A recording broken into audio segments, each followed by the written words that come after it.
Welcome to Beauty and the Biohacker, where we explore the latest tools and trends in self-care, aesthetics, and peak performance to help you live your most beautiful life from the inside out. I'm your co-host, Rachel Varga, a board-certified aesthetic nurse specialist since 2011 with over 19,000 rejuvenation treatments performed on thousands of patients. And I'm Katie Moore, a self-proclaimed biohacker with 3 years of self-experimenting in the space of health and wellness technology. I'm on a mission to help you achieve success without sacrificing your health or happiness through my YouTube channel, Katie Type A. So join us as we sit down with some of the biggest innovators in the health space, the movers and shakers of the wellness world, and unpack some of the biggest secrets in the skincare and longevity space. We are Beauty and the Biohacker, and we're thrilled to have you along for the ride.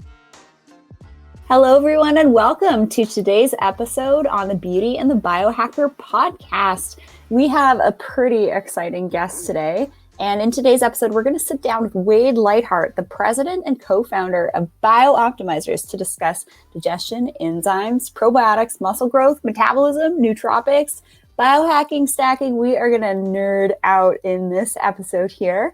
And let me tell you a little bit about Wade. He is an electrifying speaker that has the unique ability to transfer his drive, motivation, and wisdom to the audience members every time he speaks. And you'll feel it. You'll see what we're talking about here. He is also an advisor to the American Anti-Cancer Institute, certified sports nutritionist, 3-time all-natural national bodybuilding champion, former Mr. Universe competitor, author of the book, Staying Alive in a Toxic World. He's been in the health industry for over 25 years and has coached thousands of clients worldwide. Plus, Wade is a president and co-founder of BiOptimizers, which is what we're going to focus on today and the future of that company, which is really exciting. And BiOptimizers' core business creates and markets best-in-class nutritional supplements that are focused primarily on digestive health. Beyond digestive health, BiOptimizers is also actively developing products and services that will make it a key leader in the fields of both brain optimization and overall nutrition. Welcome, Wade. It is a pleasure to have you on the show here. Great to be here. Thank you for having me, and hopefully we can offer some value for our listeners today. And everybody can hang out with us here on the podcast. Be sure to hang out with us at beautyandthebiohacker.com as well. And you can check out the show notes, but we're also going to just mention you're going to get 10% off of everything we talk about here at BiOptimizers using promo code BNB10 for 10% off. Katie, why don't you kick it off with the first question of today's interview? Yeah, so I would love to kind of just get a quick, 30-second overview of how you got started. What was really that kind of, we all sort of in our biohacking, lifespan have that breaking point or that moment when we're like, this needs to be fixed, or I need to come up with a solution because it doesn't exist. What got you started down that path, and kind of walk us through, obviously you've had a ton of experience in the health and fitness world. So what was it that really set you off to say, I need to come up with a supplement line that is going to fix X, Y, and Z? Great question. So there's no single event, but there's a series of key elements. Number one, when I was 15, my parents moved to a very rural place. My sister was sick, and I took up bodybuilding because there was nothing else to do at 5 miles up a dirt road, living in the woods. I saw a magazine cover with Troy Zuclato, Mr. California, with 2 pretty girls driven mad with testosterone. I said, I need to get muscles because, I bought the Joe Eater lie. I went to university, studied at university, and then at 22 years old, had a near-death experience which transformed my perception of reality. At 27, I got to go to my first national championships and realized essentially it was a drug cult. But I do believe that bodybuilders were the first biohackers officially because they're offsetting genetic limitations through systematized training to overcome these processes. And then after I got into the supplement industry, I worked in every ever of personal training and coaching and everything. And after I returned from the Mr. Universe contest in 2003, which I competed as a vegetarian because I had another spiritual event that happened a year before, which, I spent time in an ashram and was a vegetarian and wasn't on drugs, and it was kind of where I had. But after I did the Mr. Universe, because I was trying to do it as a meat eating mentality to a vegetarian performance lifestyle, everybody said it couldn't be done. We did it, but I ran into major digestive issues. 42 pounds of fat and water in 11 weeks I gained after the Mr. Universe. So I went from Mr. Universe to Mr. Marshmallow. Concordantly, Matt, my business partner, was selling products and education materials online. So we decided, hey, we need to figure out how to make this a void.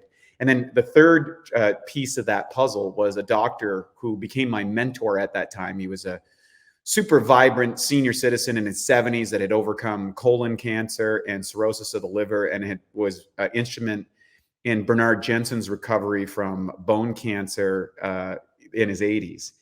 And this guy just taught me all about enzymes and probiotics and rebuilding the digestive health. And it's not what you eat, it's what your digest, absorb, and utilize.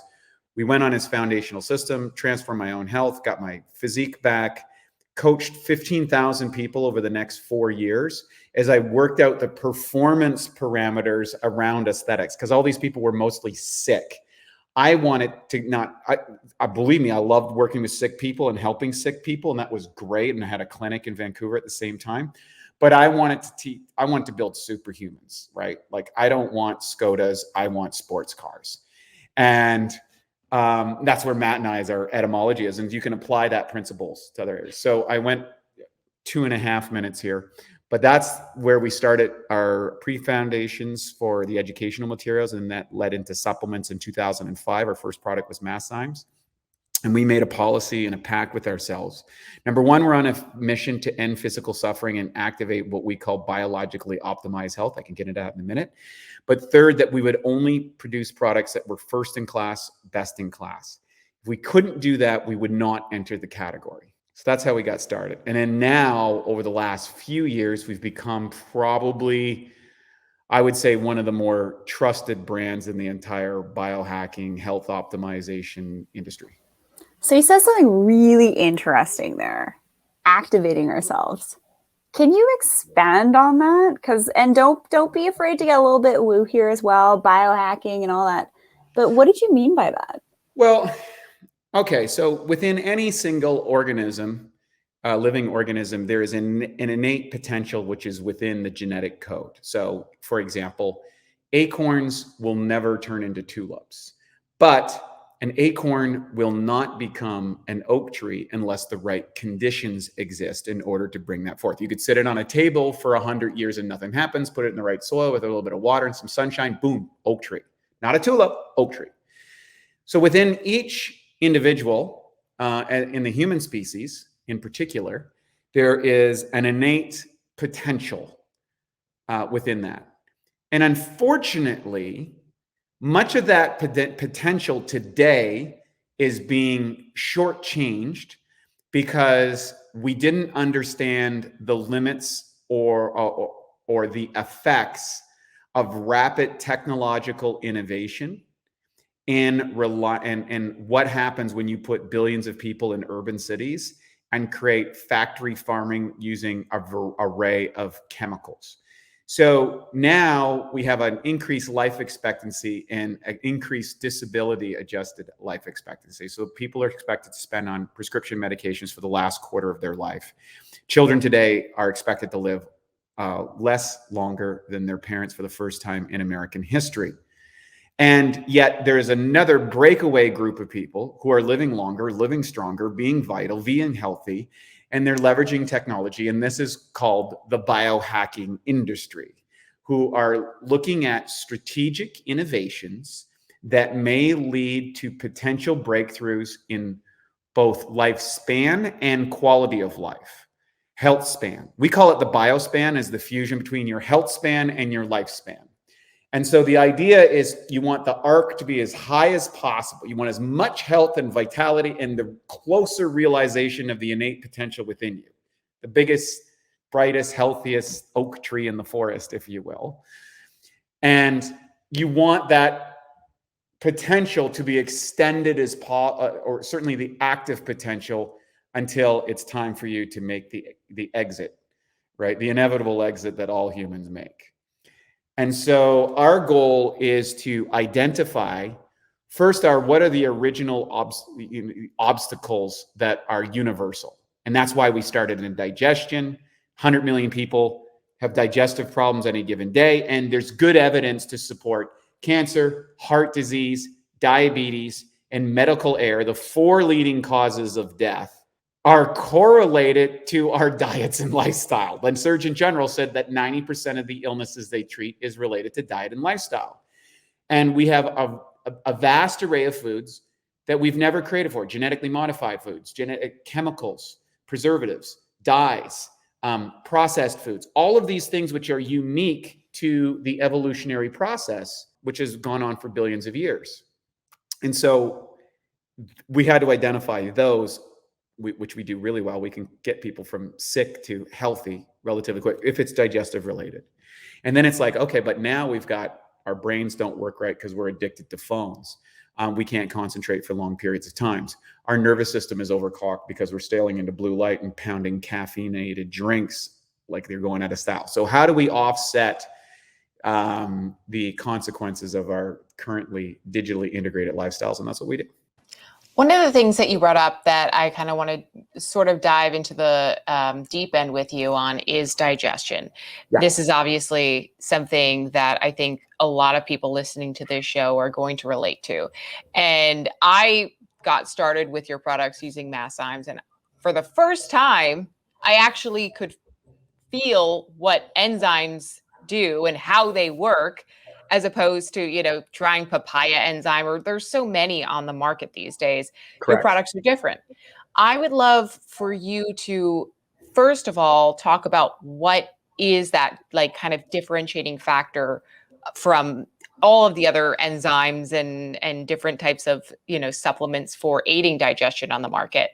And then let's talk about what is the right protocol to take. Should you still be eating that crappy food and taking the mass enzymes to basically offset that? Or how should somebody integrate this into their lifestyle if they are addicted to glucose right now, if they're on a high carb diet, etc.?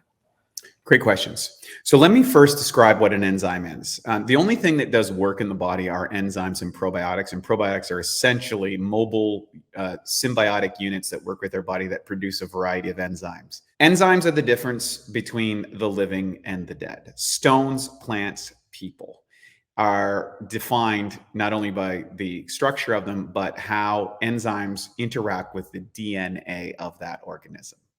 And it's important to think of DNA like a Tesla coil that amplifies electrical signal. If you want to get into the physics, that's a whole other trip. We could go there at some point. But from a biochemical standpoint, enzymes have both a biological and a chemical nature. And there's evidence that they also quantum tunnel if you wanted to get into physics. They're pretty far out things. But let's just think of them as your metabolic bank account. The more enzymes that you have can produce, consume, and utilize. So you can produce some enzymes, you can consume some enzymes, but the total amount of that is going to determine how many metabolic checks you can write and how long you can write those checks for. And this was proven by Dr. Edward Howe way back in the 40s when he did all these trials on animals, enzymatically rich diets, enzymatically deficient diets, and what happened to them by 3rd generation. And animals fed an enzymatically deficient diet, i.e. cooked food, because all cooking eliminates food once it goes past 114 degrees. It eliminates all enzymes. Then by the 3rd generation, that species lost the ability to procreate. They had weird genetic diseases and strange sociological behavior that was not normal for those species. And he predicted this would happen to mankind after World War II because of what we did from commercial farming. Very simple. Now, I'm not condemning it. I'm not saying it's a conspiracy. We thought these were just good ideas that we had to deal with the explosion of the population, but now we're reaping the consequences of those decisions. Enzymes themselves are categorized in a variety of different categories. So there are digestive enzymes, metabolic enzymes, systemic enzymes, and there's about 25,000 different enzymes reactions that we know of in the body, probably thousands more that we have yet to discover. They're essentially catalysts. They convert one thing to something else. And so every species on the planet, when it eats a living organism, gets the enzyme potential of that organism along with the protein, carbohydrates, fats. This was omitted out of our concept of food. And so what happens is now we have to manufacture digestive enzymes in order to break down the food that we consume, which is we're the only species that does that. Every other species eats its food in a live, enzymatically rich environment. We cook, process, and package our food where we destroy the enzymes, because enzymes is essentially controlled rotting. You put enzymes on a bag of chips, and guess what? The chips will digest very quickly. If you don't, they'll sit on that shelf for 5 years. So that's the controlled breakdown is through enzymes. Now, enzymes are categorized. There's plant-based enzymes, there's animal-based enzymes, there's systemic enzymes, there's digestive enzymes, and there's cultured enzymes. And so what most people will see and be familiar with on the market is either a plant-based enzyme or an animal-based enzyme. The difference between the two, the animal ones were extracted from an animal. In other words, those enzymes were collected from the cadaver and then used for specific things. Like ox bile is probably one of the most common ones that are used in some key formulas that people might use or utilize. What's interesting, though, is plant-based enzymes are much more robust in that they operate in a far greater range in pH levels. So as a general rule, if you're looking at between a plant enzyme and an animal-based enzyme, plant enzyme is probably going to get more work done. There are specific reasons why you might use animal-based enzymes. We don't use animal-based enzymes. There's some out there, if that's what your thing is, go for it. Now, a systemic enzyme, so something like serrapeptase or serrapeptidase, depending on its origin, is something that is well known about taking scarring out of the body, for example. So you take serrapeptase or buildup or nanokinase, or there's all these different specific enzymes which are used in medical situations or in healing situations, which have a profound effect. They have no impact on digestion. And then there is digestive enzymes that are used. They can be either plant-based or animal-based. But then there's this other category of enzymes, and this is where we enter into the market. And it's called cultured enzymes. And so enzyme science over the last, say, 100 years has grown exponentially in its capacity. And almost every single industrialized food company uses some type of enzymes in their processes to accelerate, catalyze, to optimize, to make a variety of different engineering of your food system work better. What we did is we take very specialized enzymes, grow them on specific compounds. It's a highly secretive process. It's a very small group of people who actually have access to this. And we have a lab that we work with to test our products.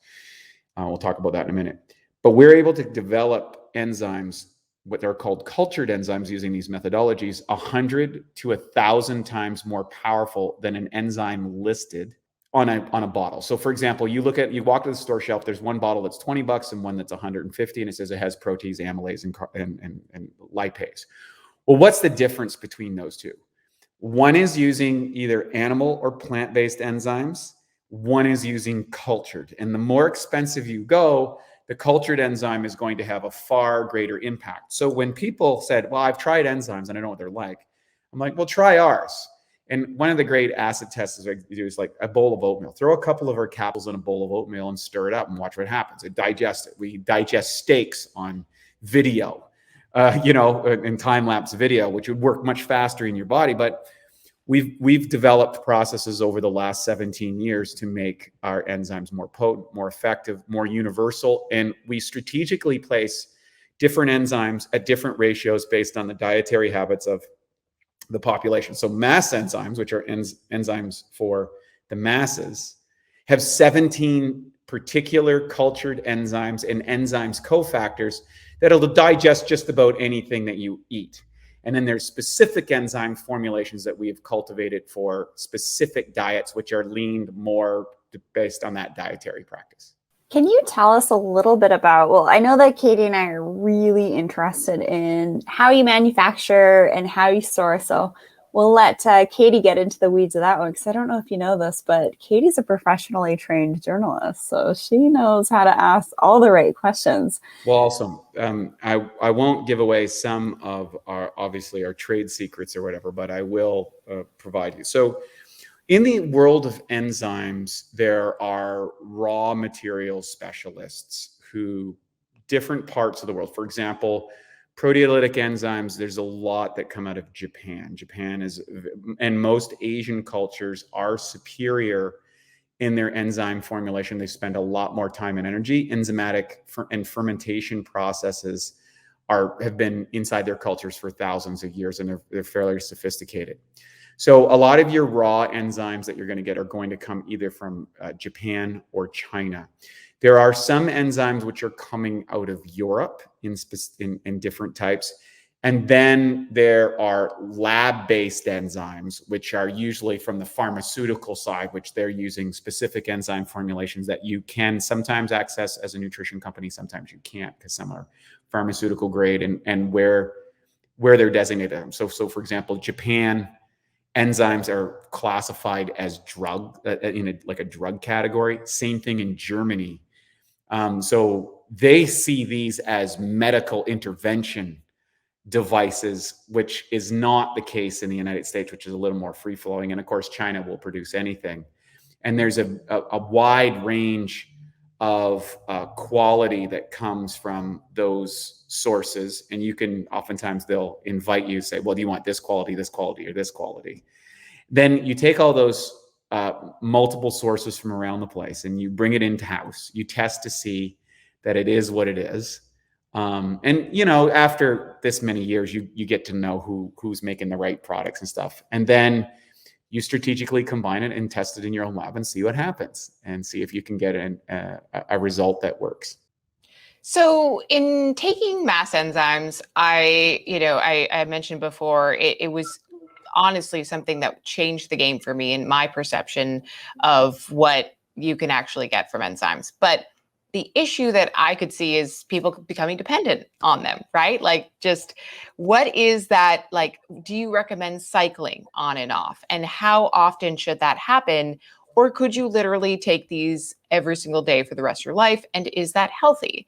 So maybe just kind of give us, walk us through that sort of overview of what your relationship should be like when it comes to digesting food. Well, this is a question that's of debate amongst the elite within the health industry. And what I find fascinating about it is if you look at all the species on the planet, they eat an enzymatically rich diet. In other words, a tiger that takes down a zebra will eat the entrails where the probiotics and enzymes are present, and then it eats the carcass. But all that food is in a live state. All carcasses contain an enzyme called cathispin that becomes activated when that animal dies, which aids in the digestion of that process, whether it's killer whales eating seals, or dolphins eating fish, tigers eating gazelles. All the carnivorous animals have digestive systems that allow for the digestion of that because it's easy to consume.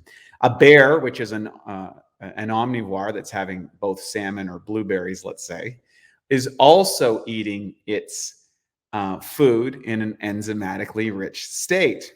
And then if you have cows or horses, they tend to eat enzymatically rich sprouts, the freshest things that it can possibly get, because every time you consume enzymes with your food, you preserve your own enzymatic capabilities.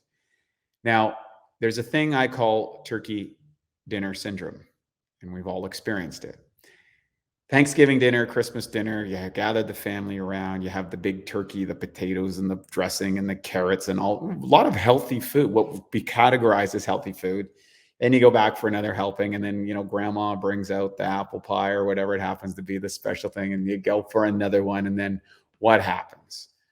You've just had the biggest, healthiest meal of the year, plus maybe a few, spoilers. And where's everybody going? They're making the dive for the couch, the rocking chair. They're lying on the floor. They're passed out within an hour. and drool's running down your face, and you kind of wake up and like, what happened? I kind of checked out. Well, why is that? Well, because you've actually put a massive amount of calories into the system, most of which has been cooked. And that means your body's limited enzymatic manufacturing capability has to go and produce all these enzymes.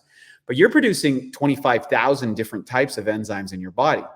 Your overall production capacity has been overloaded. So it takes enzymes out of your brain, it takes enzymes out of your muscles, it takes enzymes out of all these processes, shunts them into the digestive process, and gets to work on this massive meal that you ate in order to metabolize it. Now, we know that the biggest consequence to every single disease state there is overeating. And we as a society overeat because of the rash availability of food. The thing is, we consume all this food without enzymes. Every other species on the planet eats an enzymatically rich diet. It is as important as protein, carbohydrates, fats, like it just is. And there is this complete overlooking of this component in nutrition. I was a high performance athlete. I had the best coaching in the world. I can get ripped on 15 different diet strategies. It's not hard. The science is proven and done, and why there's all these mysteries around it. But what I wasn't able to do is do so without creating damage on my digestive component. And when I corrected that, and bodybuilders who consume more food than most people, and then they go through these periods of restriction to get into contest state, but as an overall, they eat more food. The number one difficult obstacle for people in that industry is to get over the digestive issues because they got to eat so much food and train. We identified that as a problem with my own screw ups. And I was like, we got to fix this. And so it took us 4 years to figure this out and 15,000 clients to kind of figure out, how do we address this issue? And so the difference between myself and Matt, the co-founder of the company, and most of the specialists who are weighing in this conversation is they're operating from a limited perspective, because they put about 2 paragraphs on enzymes that they're required for everything. And then it's not dealt with in the nutrition book after that. And that omission has had devastating effects on the entire nutrition industry. I also think it is why some people will gravitate towards a ketogenic diet and some people will go to a plant-based diet. Some people can metabolize sugar very easily. Some people can't. Some people can have alcohol. Some people can't.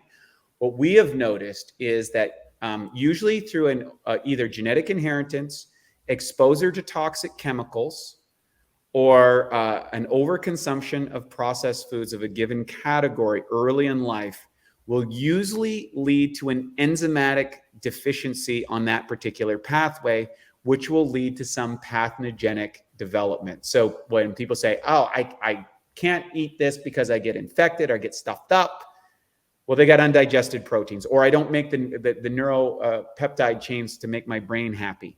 Or I can't seem to have fat. I get fat in my stools, or I get breakouts on my skin all the time, or I'm not able to metabolize carbohydrates. Well, you trace back the things. They ate too much sugar. They had rancid fats. They had chemicalization that got into their fat process. Maybe they had poor proteins in their diet or took a lot of antibiotics and destroyed their protein digesting capabilities. And you can track it back, and then you can oftentimes provide high dosages of enzymes for a period of time, and many of these symptoms then go away, which is fascinating. And that was the foundation of what Dr. O'Brien mentored us in. And we applied it. And the next thing you know, we've got a kind of a worldwide following around digestion. And I'm asked that question a lot.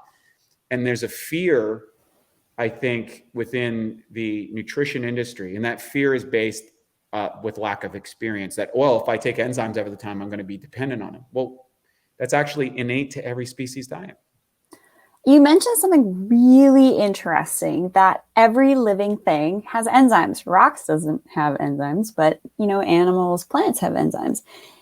And then you also mentioned something about quantum physics. So let's get a little bit woo here for a moment. Would you postulate that life force, for example, according to traditional Chinese medicine, if there's some tie between life force and enzymes and our ability to be our most vibrant beings possible. I mean, yes, we want to be vibrant, we want to be beautiful, we want to be radiant. Is there some type of like transference with enzymes that you've become aware of? Because I know you're super passionate about enzymes. I want to dig a little deeper here on that. I would say that anecdotal experiential reality, there is an absolute correlation between enzymatic uses and life force. And one might say, well, why is that? If we look at what's happening at a mitochondrial level, we're looking at what's called electron covalent transfer. That is electrons, and some people would say you can go below that, and that's biophotonic energy that is being converted by our mitochondria. And actually, we know that that actually produces light and energy that is recognizable by the human observational tools called our senses. And we even use this in our language. Oh, that person is dark and somber and depressed. They're light, bright, and full of life. Well, what is that determination? Now, in Eastern philosophy, there is a concept called chi. Well, prana, whatever, life force. French called it élan vital. I actually wrote a book about this a long time ago called Vital Power. And there is a practice, whether that's Taoist practices, Qigong, pranic meditation, where you are actively and consciously bringing in the life force inside the body through breathing techniques, visualization, energy sensory. And anyone that's done any of those processes under the guidance of someone who's got some skills in it can legitimately feel, I can make my hands hot. I can feel sexual energy move up through my spine. I can project more energy in a room, whether that's, Mike Tyson going to nail somebody, or it's I can radiate more empathy and compassion. And what we celebrate in Hollywood, for example, our biggest celebrities, there's some sort of magic energy that is palpable around those people. That's why the camera loves them. They have a radiance energy that is transmitted above the words, above the communication. We also see this in master healers. We see this oftentimes in spiritual figures, great leaders, sometimes athletic stars. There's a je ne sais quoi feel, and we all know it. We can see it and we can feel it. We also know when people lose it, maybe to illness, tragic events in their life, financial. There's events that can happen that will cause us to lose life force. Food is definitely one of those things. It's not as big as maybe some of these other things. And so you go, well, why is that? I'm going to propose that we have been conditioned in the West to believe that we are these chemistry bags. We're a bag of chemicals, mostly water with some chemical transitions, with some proteins and a bunch of junk floating around. Okay, well, that's one perspective. If we turn up the microscope more, we're mostly empty space. And if we're mostly empty space, what are we really? Well, when you get down to quantum realities, we're condensed waves. And this was proven about 100 years ago at the Copenhagen conference, which just shattered the Newtonian paradigm of causality and into a set of potentials that become activated over time. There's some argument that's why we have what is perceived as free will, because the future is so adaptive on the potentials. There's a guy by the name of Dirac who called the collapse of the wave function, which meant that as you focus intention through magnitude and intensity by the amount of energy directed, the appearance of that increases in probability and likelihood. The woo-woo people say, I'm manifesting. The engineer types is we're making a vision or a dream come true. Or some people might say that's setting goals. University saying we're doing a course curriculum. You can put it whatever languaging you want, but I think at the end of the day, we can all walk into a room and feel a good vibe. We can walk in a room and feel a bad vibe. What are we picking up? We are picking up on the frequency, the intensity, and the energy field coming off or through us at that particular moment and deciding that's something we want to be with or we don't. And so I think that when I've witnessed so many people come from a deficient enzymatic level, and by adding enzymes into it, what I do believe it increases the conversion of whatever you're consuming into a more efficient electron stream, and that can result in amplification, or it frees up the prana that you've been generating to make your own enzymes to break down food, and that energizes. I'm not sure which is which. I think it's both. But after 17, 18 years of doing this, I can honestly say that I would not want to give up my enzymes for any reason, because my quality of life is, I think, extraordinary because of them. Yeah, I would love to steer the conversation back to nootropics and kind of get, take us from this very ethereal plane and sort of bring us back to earth. And let's talk a little bit about Nootopia. And I have, I was the classic biohacker who started not with my gut, not with meditation, but with nootropics. Because why? I wanted to be smarter. And so I dabbled with everything I could possibly get my hands on. Some worked, some were just a waste of time and money. And so I'm curious, coming into a space that is so saturated, what are you guys doing? And you don't have to tell us all your trade secrets, but I'd love to know a little bit about what you guys are doing, what these formulations are, how you're going to customize them, personalize them for people, because it is not a black and white market. You can't just take one thing and think it's going to affect you the same way it's going to affect somebody else. It's so intentional and personalized. Walk us through Nootopia and let us know where the secret sauce is. Well, before I do, I'm going to take a shot of Stamner juice. Okay, well, we're going to need to get a bottle of that ASAP. We'll get one out here. One of my favorite nootropics for conversation. So, nootropics.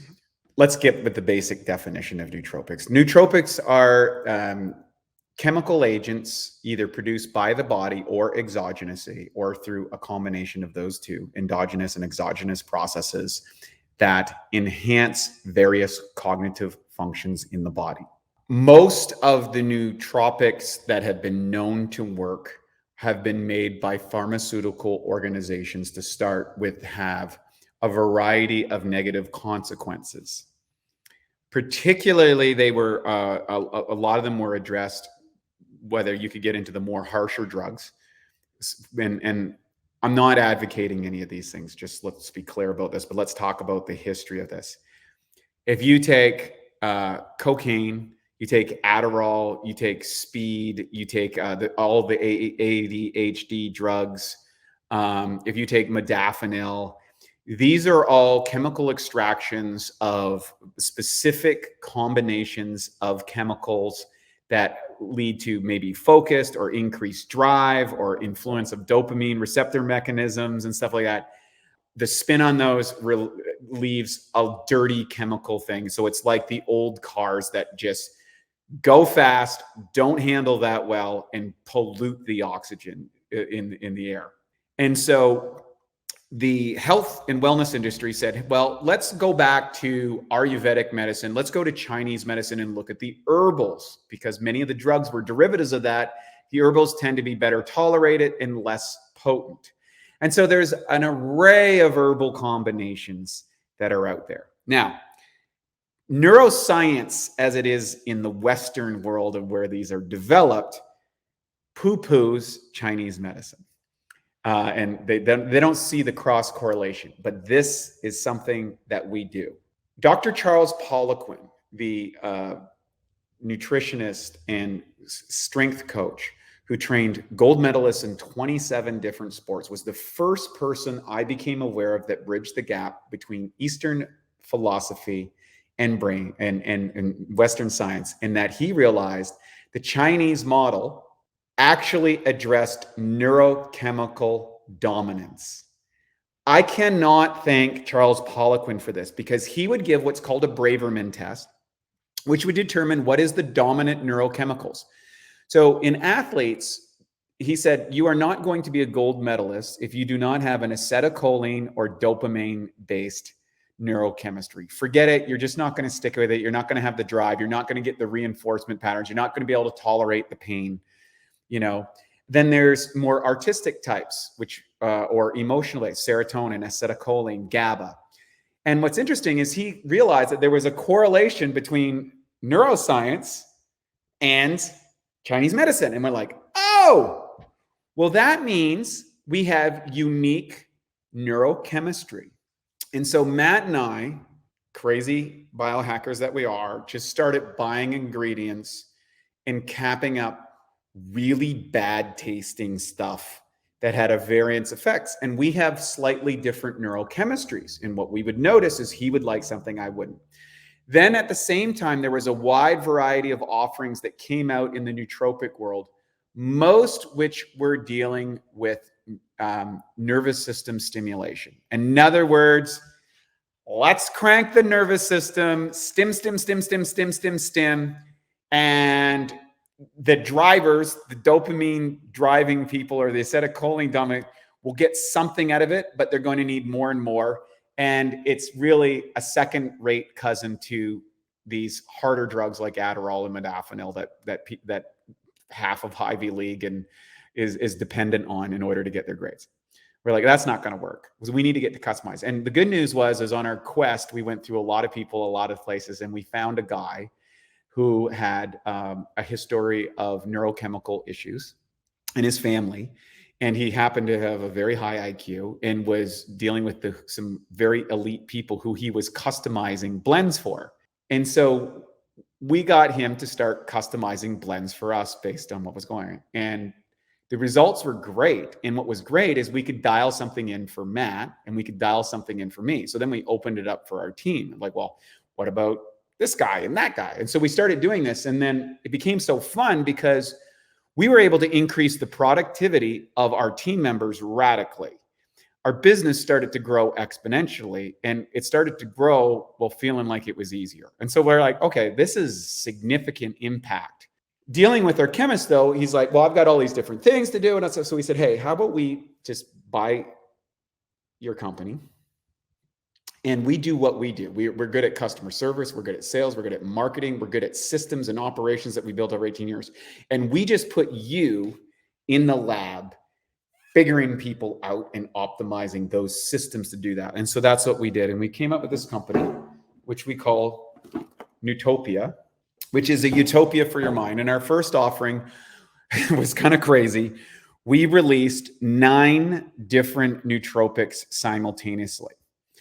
Now, why we did that was because we know that individual nootropics, which are a combination of these herbal-based combinations in the right amounts and the right dosage, and there's a whole business on extraction. That's a huge thing. That's a whole other rabbit hole we can talk about. But not only did they work independently, but you could stack different types of nootropics to get different states. So you could take this, and this and become calm, clear, and creative. You could do this, and this and become super social in the life of the party. You could do this, and this and become hyper-focused and laser that you got to dial in on stuff. And each person that we tested had their unique combinations based on their brain. Now, when you're looking at your brain chemistry, I would say there's dominance is the one factor. Depletion, which is usually related to dominance, because you'll tend to try and get more of what you good. And then we have what I call deficiency. The neuropeptides that you don't have, or the nootropic formulations that you're not able to manufacture because there's something deficient in your diet or in your how you metabolize your food and convert that. So for example, if you have certain probiotics that are missing in your body, your chances of making serotonin are at sufficient levels are 0, which is quite common nowadays. Well, we develop probiotics that make those neurochemicals, but then now we provide the raw building materials so those guys can convert to the polypeptide chains that make your neurochemicals. So we started doing this. And what happens is people fill out a little questionnaire, which is kind of like a mini Braverman test. And from our experience, we realize like, oh, they're probably this, and this. They get their formulation. And then that's when the magic begins. We have a sequence of how they take the products and try different ones. And then they provide the feedback to our chemists, which products they like, which ones they didn't like, which ones were too much, which ones were too little. And we can turn up or turn down the formulations based on that feedback and then customize that box. So by the time you've gone through about 3 months of this, first off, you're sold because you now find the exact formula that turns your crank in probably 2 or 3 different variants. The next thing is now you get to customize more of what you want and you squeeze out of that what you don't.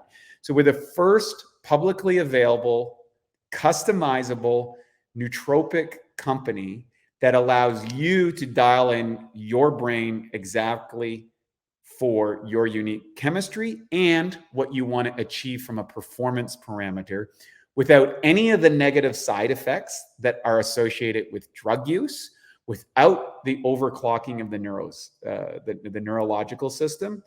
And our customer retention on that is insane because it's an extreme disadvantage if you're not on nootropics in today's world. It really is. We have to try and keep up to the pace of change, and that's what Nootopia is here to do. When we talk about biohackers kind of leading the way in optimization, human potential, human optimization, being superhuman, as our friend Dave Asprey likes to say, I definitely think that nootropics is it at this point. And then it's going to be this whole conversation in Human Choice Point around transhumanism. And when you're talking about optimization through different nootropics, I can't help but think about other products on the market that we see today in the biohacking space that actually had previous military use. And the reason I'm talking about this is because, for example, I have intelligence in my background. And something like this could be so incredibly useful depending on what field of work you're in. So I'm just curious, do you have some type of product or something that you're working on with the extraction process and all that, that can even help to develop things like intuition or encourage things like that? I'm just curious. I'll answer that somewhat politically. Because you can't make claims in our field, and I certainly want to lead people. What I would say is that the human organism has potentials far greater than what is limited by our normal sensory experience. And I would say that many people are actually, their sensory experience is being conditioned through an unintended cybernetic connection. In other words, if we look at social structure, human structure, how it's changing through technology, I would say it's pretty clear that the variance is going in a certain direction that is concerning for someone like myself that hasn't gone digitally. Now, that being said, my business partner's all on, like plug me into Neuralink, jack me in, boot me up, keep going. I'm on the opposite end of the spectrum, and that's Matt and I oftentimes are. And that's, I like the contemplative, intuitive meditation component and a decoupling from the cybernetic experience. So I think we're in an evolutionary shift. And if you guys have read Homo Deus, I think, which is a great book, it's the second book from Sapiens by Noah Harari, Yuval Noah Harari. And inside of this, he talks about this past species in Sapiens that existed. There was Cro-Magnon, there was Neanderthals, there was Homo florensis. There was like 5 major species that we're aware of where Homo sapiens emerged. Well, now with the fusion of genetic engineering, technology, we're seeing mutations. So there's Homo digitalis, which I call integrated, or Homo cyborgus. We've got Homo geneticus. Then we have regular Homo sapiens. And then we have a version of Homo genetic, cyberneticus. And then we have Homo spiritus or Homo unitus. I'm betting on the latter. Matt's not in my camp. I'll be clear about that. Not that he doesn't have a spiritual practice, but he's saying he's more of the singularity is unavoidable. I'm like, I think biological organisms may run into a doomsday event, such as a giant solar flare. And if we're too dependent on these electrical transmissions, we might lose an entire civilization let's say 200 years from now that are completely dependent on their neural links and these brains that are subjected to the challenges of solar radiation. So to me, I see such a proliferation of biological organisms. I feel that that is the superior evolutionary development over 4.5 billion years. And I have a hard time thinking that humans in our limited time on the planet have come up with a superior program. But most people in the smart camp would say that, Wade, you're a Neanderthal, and I'll probably die one. This is going to be the next choice point. We're going to be transhumans, or we're going to not choose to do that. And right. I'm in your camp. I'm going to be on the Nootopia Nootropics bandwagon when this happens. And like, this is pretty deep stuff. So I think we'll just kind of end it there. In the shallow water. I am on the opposite camp. I am sorry, guys. I know where the future is, and I will wave to you guys as I have my Neuralink going up to Mars. Bye. Yeah, no, and I understand, and I think it's very hard to predict what 200 or 300 years ago is going to look like. But if you look at the Varana Shastras, I think the story of our evolutionary history has been totally, it's totally fake, what we believe. The Varana Shastras, an ancient Indian text of many thousand years ago, describes in great detail the mechanics of flight, wind currents, etc. I mean, these stories, they tell us about the development of these ginormous civilization things like pyramids and stuff that we don't have the ability to produce at the same levels of. You're telling me that 30,000 slaves drug these rocks up here? No, they didn't. And some of the things that are under the ocean and things like that. I believe that civilization is on a cyclic event. There are rising and ascending levels of ability and stuff. I don't think there's anything new under the sun. We might be in an ascension phase. But I also think that if we look at the oldest, longest surviving groups are uncivilized groups on this planet. Where are all these advanced cultures? Well, I think their dependence on technology wiped them out.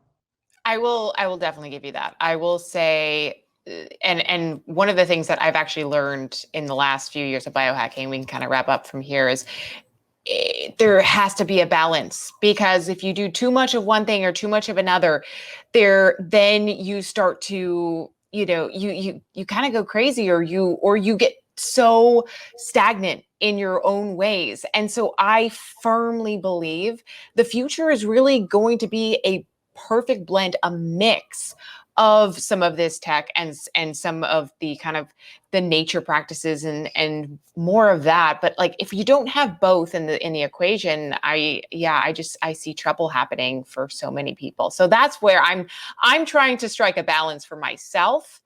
Moving to Hawaii helped a lot with that, but that's also kind of the message I want to share with other people, is like, you don't have to do just one of those things. You can do both, and it's okay. Well, here's a question for you though. As AI becomes more integrated inside our society, how would you know when you become more? You see, that's the problem. You're not capable of determining that. Just like most kids today cannot conceive of the world without the internet.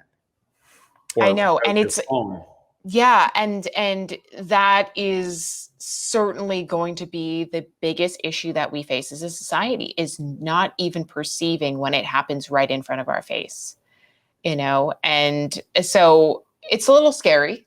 It's a little doomsday. I don't want to end on that note. I want to end on a better note, which is, some of the stuff that you can do right now to further your life right now and basically optimize your future.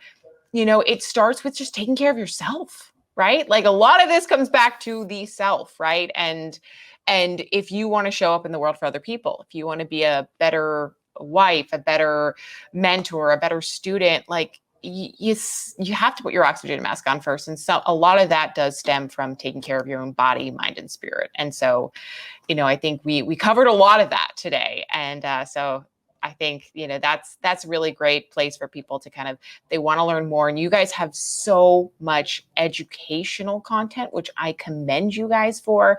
When I got my box of the BiOptimizers supplements, I was amazed at how much how many resources and how much information that you had in there. You're not just throwing pills at people, you're really educating them. And I commend you guys for that so much.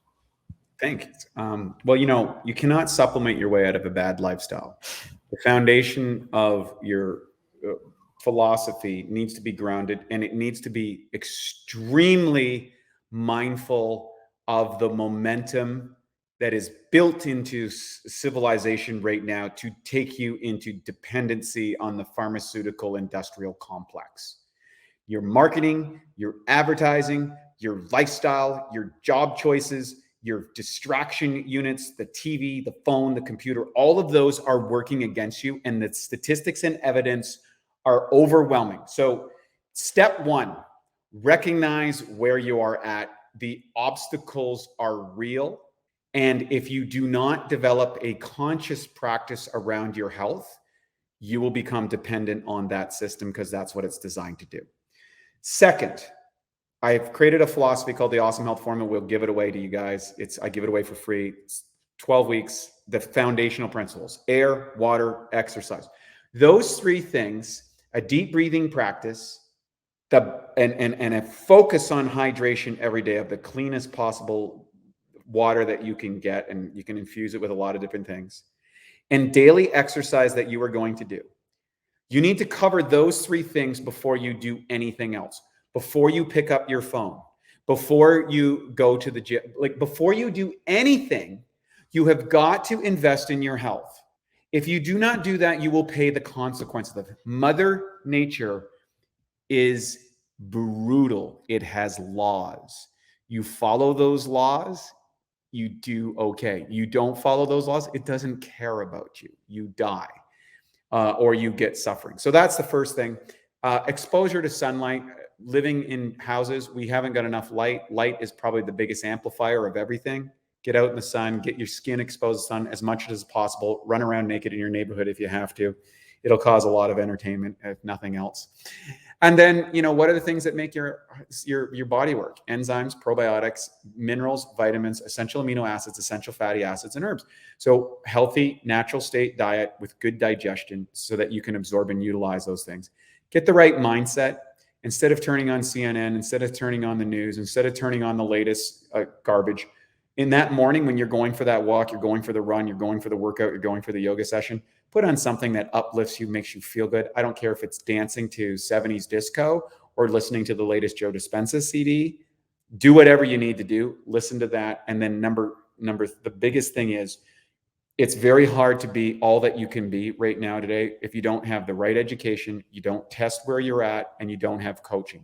Get a coach that's already done that pathway. Get them to shortchange the time. Put those things into your life step by step. You're on your way, you're biohacking, and you'll connect with people that are in that field, and the answers will all come to you by your intensity of effort. That is the principle of quantum manifestation, which is proven to be effective. Thank you so much, Wade, for those beautiful closing words. And I'll echo that. Actually, a number of years ago, one of my mentors, esoteric mentors, said, Rachel, you have to make sure your grounding is in place. And now I kind of get why. So body, mind, spirit, energy, hang out with Wade Lightheart on his show, the Awesome Health Podcast. Learn more at BiOptimizers.com. Be sure to use promo code B&B10. So that's the ampersand for 10% off. And Wade, I could just listen to you speak for hours, and thank you for sharing your insights and where you think that, nootropics is going to be in regards to transhumanism and the two different choice points. Very cool. I've never heard anybody say that. So thank you so much for your time today. It's a pleasure having you here. Always a slice. Always seems like it's too short. I wish we could have got to some more questions, but hey, maybe next time. And we'll get you guys on my show, Awesome Health Podcast. By the way, free course to everybody that goes to BiOptimizers. Give it away. The whole system kind of explains everything. So. Amazing. Thank you so much. Thank you, Wade. Thank you guys so much for tuning into Beauty and the Biohacker today. If you enjoyed this episode, please make sure to leave a comment or share it on your social media account and we'll give you a shout out. And don't forget to head over to beautyandthebiohacker.com to check out all our episodes and our favorites page, where we include our curated list of products with special discount codes just for you guys. And while you're there, sign up for our newsletter because we're sharing some exclusive content and giveaways you won't want to miss.